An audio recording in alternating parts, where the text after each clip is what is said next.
नमस्कार मित्रों, चक्षुदर्शी के आज के इस विशेष एपिसोड में आपका बहुत बहुत स्वागत है। मैं हूं राकेश अचल। आज मैं राजनीति की बात नहीं कर रहा हूं, आज मैं धर्म की बात नहीं कर रहा हूं, आज मैं संस्कृति की बात नहीं कर रहा हूं, लेकिन आज मैं देश की प्रतिष्ठा की बात कर रहा हूं। देश की प्रतिष्ठा कई मोर्चों पर अगर बढ़ी है तो कई मोर्चों पर बहुत नीचे भी आ गई है। अगर हाल के ऑपरेशन सिंदूर के बाद देश की प्रतिष्ठा बढ़ी तो सीज फायर के बाद कम हो गई, और उसके बाद अगर प्रतिष्ठा बढ़ी 33 देशों में हमारे प्रतिनिधिमंडल भेजने से, तो एक कनाडा द्वारा हमें एक अंतर्राष्ट्रीय संगठन में जिसकी कि हमने मेज़बानी की, हमें विशेष आमंत्रित के तौर पर भी बुलाने से मना कर दिया। हम उसके सदस्य नहीं हैं, लेकिन हमें ये सम्मान पहले हासिल होता रहा है। आज मान प्रतिष्ठा गिर गई, और सबसे बड़ी खबर तो ये है कि एक तरफ हम दुनिया की चौथी अर्थव्यवस्था बन रहे हैं, और दूसरी तरफ हमारा जो रुपया है वो एशिया में सबसे कमज़ोर मुद्रा के रूप में पहचाना जाने लगा है। एशिया में बहुत से देश आते हैं, लेकिन कहीं डॉलर चलता है, कहीं वॉन चलता है, कहीं येन चलता है, कहीं डोंग चलता है। हमारे यहाँ टका, बांग्लादेश में टका चलता है। लेकिन आज मैं जिन मजबूत एशिया में जो हमसे छोटे देश हैं, उनकी व्यवस्थाएं हमसे बहुत छोटी हैं, उनकी मुद्रा हमसे मजबूत है, लेकिन हम सबसे चौथी बड़ी अर्थव्यवस्था होते हुए भी अपनी मुद्रा की सेहत ठीक नहीं रख पाए। अब इसके लिए हम किसको जिम्मेदार ठहराएं? देश की सरकार को, देश के प्रधानमंत्री को, देश की वित्त मंत्री को, देश के किस मंत्री को, किस पार्टी को? सवाल ये बहुत बड़ा है, और इसका जवाब भी कहीं से आएगा नहीं, क्योंकि इस देश में अब सवाल करने पर जवाब नहीं आते, सवाल करने पर सवाल आते हैं, सवाल करने पर बवाल खड़े होते हैं, सवाल करने पर मुकदमे कायम होते हैं, सवाल करने पर गिरफ्तारियां होती हैं। लेकिन मैं सवाल कर रहा हूँ कि हमारे देश का जो रुपया है, जिसको भारतीय मुद्रा है, ये लगातार कमज़ोर क्यों हो रही है? अर्थव्यवस्था मजबूत हो रही है और रुपया कमज़ोर हो रहा है। आप देखें कि इस समय एशिया में ताइवान है, छोटा सा देश है, उसकी मुद्रा है डॉलर। डॉलर चलाते हैं वो 2.75% मजबूत हो गया। दक्षिण कोरिया है, हमसे छोटा देश है, उनकी मुद्रा वॉन है, वो 2.47% मजबूत हो गई है। जापान है, अभी तक चौथे नंबर पर था दुनिया की अर्थव्यवस्था में, अब हमने उसको पीछे कर दिया है आंकड़ों की बाजीगरी से। उसकी मुद्रा भी ये 2.51% मजबूत है। वियतनाम बहुत छोटा देश है, बहुत गरीब देश है, अमेरिका से 14 साल लड़ा हुआ देश है, उसकी मुद्रा है डोंग, वो भी 1.66% मजबूत हुई है। लेकिन भारत का जो रुपया है वो लगातार कमज़ोर हो रहा है, और इस कमज़ोरी का असर आप देखें अलग अलग तरीके से देश की अर्थव्यवस्था पर पड़ने वाला है, और इसके लिए जिम्मेदारों की तलाश ना हम कर पाएंगे ना आप कर पाएंगे। हमें सिर्फ रुपए को कमज़ोर होते हुए देखना है। इस समय अगर आप देखें कि एशिया में बांग्लादेश सबसे छोटा और लोकतंत्र की दृष्टि से सबसे गरीब देश है बांग्लादेश, उनका टका 1.56% कमज़ोर हुआ है, लेकिन हमारा रुपया 0.17% कमज़ोर हो गया। तो हमसे स्थिति अच्छी तो हांगकांग की है, हमसे अच्छी स्थिति सिंगापुर के डॉलर की है, लेकिन हमारे रुपये की जो इज्जत है लगातार कम हो रही है, उसकी सेहत लगातार ख़राब हो रही है, और हम उससे रोक पाने में बिल्कुल असमर्थ हैं। इस समय जो हमारे रिजर्व बैंक ऑफ इंडिया में विदेशी मुद्रा भंडार होता है, उसमें भी गिरावट की आशंका सिर्फ इसीलिए जताई जा रही है क्योंकि भारतीय जो मुद्रा है, रुपया है, उसकी सेहत लगातार कमज़ोर हो रही है। जानकार बताते हैं कि आरबीआई को नेट शॉर्ट पोजीशन बनाए रखने के लिए 73 अरब डॉलर रुपए देना है। अभी पिछली जो तिमाही थी फरवरी में, ये रकम 88.8 अरब डॉलर की थी, यानी कोई बहुत ज़्यादा अंतर इस तिमाही में भी आया नहीं है। अब हम लोग तो ना अर्थशास्त्र के ज्ञाता हैं, ना हम इतिहास के ज्ञाता हैं, ना हम भूगोल के ज्ञाता हैं। हम लोग तो सामान्य नागरिक हैं इस देश के, सामान्य पत्रकार हैं। उस लिहाज से हमारी जानकारी सीमित होती है, फिर भी चिंता तो होती है। जानकार जो हमारे लोग हैं अर्थव्यवस्था के, वो कह रहे हैं कि अगर भारत की मुद्रा रुपया इसी तरह कमज़ोर होती रही तो आरबीआई को डॉलरों की खरीद करनी पड़ सकती है विदेशी मुद्रा भंडार को बनाए रखने के लिए। दिसंबर तक आप देखें कि आशंका लोग जो जता रहे हैं कि भारतीय रुपए की कीमत अमेरिकी डॉलर के मुकाबले 86.42 रुपया हो सकती है, जो अभी 85.49 रुपया है। यानी इसमें और गिरावट आने वाली है।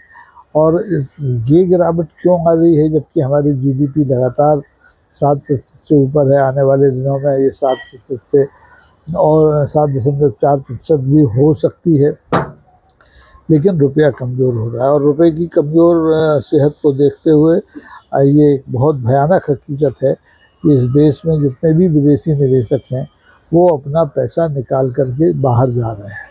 वो भारत में निवेश नहीं करना चाहते, वो डरे हुए हैं। वो क्यों डरे हुए हैं, अब ये भगवान जाने। जबकि हमारी जो अर्थव्यवस्था है, भारत की अर्थव्यवस्था है, बार बार मैं कहता हूँ कि दुनिया की चौथी बड़ी अर्थव्यवस्था बन गई है और हम 5वीं बड़ी अर्थव्यवस्था बनने की ओर लगातार अग्रसर हैं।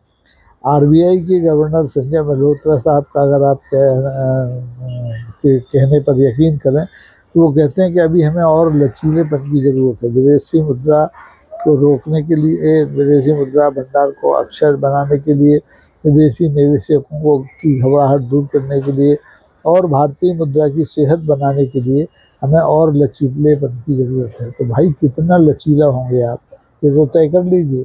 अमेरिका ने अभी आपकी टैरिफ की जो योजना थी उससे कमर तोड़ दी। चीन आपके बाज़ारों में घुसा पड़ा हुआ है। अब चीन को ना उसके निर्यात को कम कर पा रहे हैं और ना अपना आयात बढ़ा पा रहे हैं। आपका उत्पादन भी नहीं बढ़ पा रहा है। तो प्रधानमंत्री जी भले ही लाख कोशिश करें, लाख आह्वान करें कि विदेशी वस्तुओं का बायकॉट किया जाए, लेकिन कोई विदेशी वस्तु सबसे ज़्यादा हमारे यहाँ चीन की आ रही है, उसका बायकॉट करने के लिए तैयार नहीं है।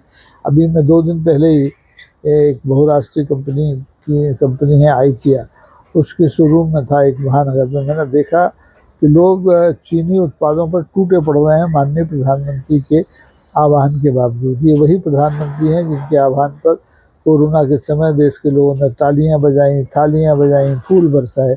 यही लोग अब प्रधानमंत्री की बात मानने को तैयार नहीं हैं कि इस विदेशी वस्तुओं के उपभोग को कम कर दें या उसका बाइकाट कर दें। और मेरे ख्याल से ये जो हमला चौतरफा है, एक तरफ अमेरिका का डॉलर, दूसरी तरफ चीन का जो उत्पाद है, और तीसरी तरफ चीन द्वारा हाल ही में रेयर अर्थ मटेरियल्स पर जो रोक लगाई है भारत को देने से, उससे बड़ी घबराहट है। और उसका सीधा सीधा असर भारत की जो मुद्रा है, रुपया है, उसकी सेहत पर पड़ रहा है। लेकिन इस बारे में कहीं कोई चर्चा नहीं है। प्रधानमंत्री जी पूरा देशाटन कर रहे हैं।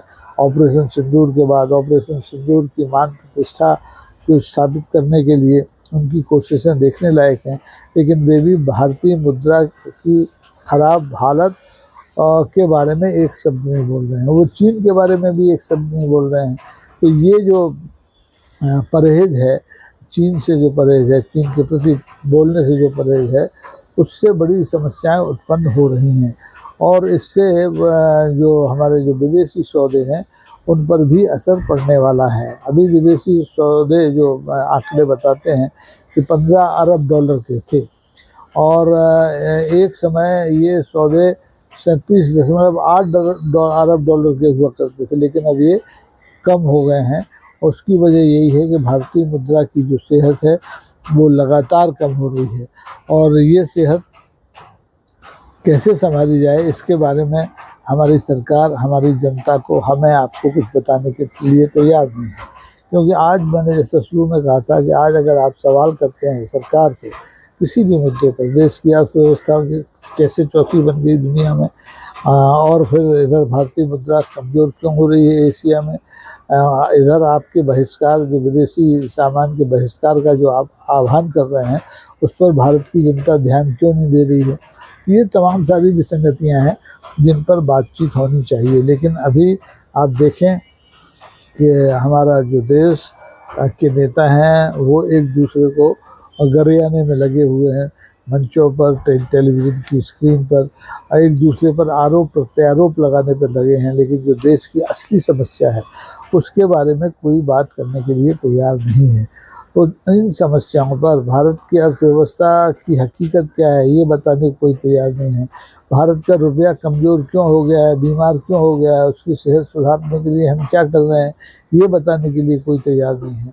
तो ऐसे अनिश्चित वातावरण में जनता उत्सव क्यों मना रही है, ये मेरी समझ से परे है। ऑपरेशन सिंदूर भी हमारा आधा अधूरा रहा। हमने 3 दिन में ही युद्ध विराम स्वीकार कर लिया या घोषित कर दिया, और अब हमारे जो सेना प्रमुख हैं दुनिया में कहते फिर रहे हैं कि हमारे तो टारगेट पूरे हो गए थे, इसलिए हमने ये जो युद्ध विराम है ये स्वीकार किया। अरे भाई, टारगेट कैसे पूरे हो गए? आपने 21 ठिकाने चिन्हित किए थे, उसमें से कुल 9 ही ठिकाने तो बर्बाद किए, बाकी के ठिकानों को क्या हुआ? इसका सवाल का जवाब कोई देने को तैयार नहीं, ना हमारे सेना के अधिकारी और ना हमारी सरकार। और सेना के अधिकारियों की एक सीमा होती है, वो हो सकता है कि जवाब न दें, लेकिन भारत की जो सरकार है, भारत के जो प्रधानमंत्री हैं, भारत के जो रक्षा मंत्री हैं, उनका ये दायित्व है कि देश की जनता को अंधेरे में न रखें और बताएं। और अगर कहीं कोई गड़बड़ है, अगर आपको लगता है कि देश की अर्थव्यवस्था को हमने गलत आंकड़ों के आधार पर दुनिया की चौथी अर्थव्यवस्था बना दिया है, तो आप उसको स्वीकार करिए। आप स्वीकार करिए कि आपकी आर्थिक नीतियों की वजह से, आपकी वैदेशिक नीति की वजह से, आपकी कूटनीति में जो असफलताएं लगातार हो रही हैं देश को, उसकी वजह से भारत की मुद्रा कमज़ोर हो रही है। ये मान लेने में क्या तकलीफ है? कोई आपको, आपने कहा था नोटबंदी के समय आप चौराहे पर फांसी लगा दी, किसी ने फांसी लगाई? नोटबंदी के बाद जो तकलीफें इस देश की जनता ने सही, उसके बावजूद किसी ने आपको फांसी नहीं लगाई। और अभी भी अगर आप देश की अर्थव्यवस्था की और देश के रुपए की जो वस्तु स्थिति है सेहत की, उसे अगर देश के साथ साझा कर लेंगे तो कोई आपको फांसी लगाने वाला नहीं है। 2029 तक आप इस देश में बैसाखियों की सरकार चलाने के लिए स्वतंत्र है। संविधान ने आपको ये आज़ादी दी है। हमारे देश में अभी किसी सरकार को वापस बुलाने का कानून नहीं बना है, इसलिए आप सुरक्षित हैं, आपकी सरकार सुरक्षित है, आपकी राजनीति सुरक्षित है। ऐसे में देश को अंधेरे में रखने का कोई फ़ायदा नहीं है। अगर जैसी कि आशंकाएं जताई जा रही हैं कि हमें अपना विदेशी मुद्रा भंडार स्थिर रखने के लिए डॉलर खरीदना पड़ सकता है, तो इसका मतलब ये है कि हमें पहले की तरह एक युग आया था कि अपना आरक्षित सोना बेचना पड़ा था। तो क्या इस बार फिर हमें सोना अपना बेचना पड़ेगा जो हमारे देश में है? हालांकि हमारे देश में सोना दुनिया की दूसरे देशों के मुकाबले बहुत है, घर घर में सोना है। हमारे यहाँ भले ही 2 जून की रोटी लोगों के पास न हो, लेकिन उनके पास सोने का एक न एक आभूषण आपको ज़रूर मिलेगा, चाहे वो अंगुली में पहने जाने वाली अंगूठी हो, चाहे कान में पहने जाने वाला कर्णफूल हो, और कुछ नहीं तो मंगलसूत्र तो आपको मिल ही जाएगा। इस लिहाज से हम बहुत सक्षम हैं। अगर प्रधानमंत्री मोदी जी देश की मुद्रा यानी रुपये की सेहत को सुधारने के लिए देश की जनता से आह्वान करें कि जनता अपना सोना सरकार को दे दे, उधार दे दे, गिरवी रख दे, उसके बदले में कुछ ले ले, तो जनता कृपणता नहीं दिखाएगी। देश के लिए, देश के मान स्वाभिमान के लिए, की रक्षा के लिए कोई पीछे नहीं रहना चाहता है, चाहे वो सत्तारूढ़ दल के लोग हों, चाहे विपक्ष के लोग हों, चाहे आम जनता जो किसी दल के साथ नहीं होती, जो केवल अपने हित को सोच करके कभी सांप नाथ को गले में डालती है, कभी नाग नाथ को गले में डालती है। तो ये स्थितियाँ हैं, इसको देखना पड़ेगा। और इसके चलते मुझे लगता है कि आने वाले दिन बहुत चुनौतीपूर्ण हो सकते हैं। आज के लिए बस इतना ही। आप इस वीडियो को अगर पसंद करें तो उसको लाइक करें, शेयर करें, सब्सक्राइब करें और ज़्यादा से ज़्यादा लोगों तक पहुँचाएँ, क्योंकि ये ऐसा मुद्दा है जिस पर हमारे देश का मुख्य धारा का मीडिया तो कम से कम बात करने के लिए तैयार नहीं है। आज के लिए ही इतना ही। कल फिर मिलेंगे किसी नए मुद्दे के साथ। बहुत बहुत धन्यवाद। नमस्कार। जय हिंद।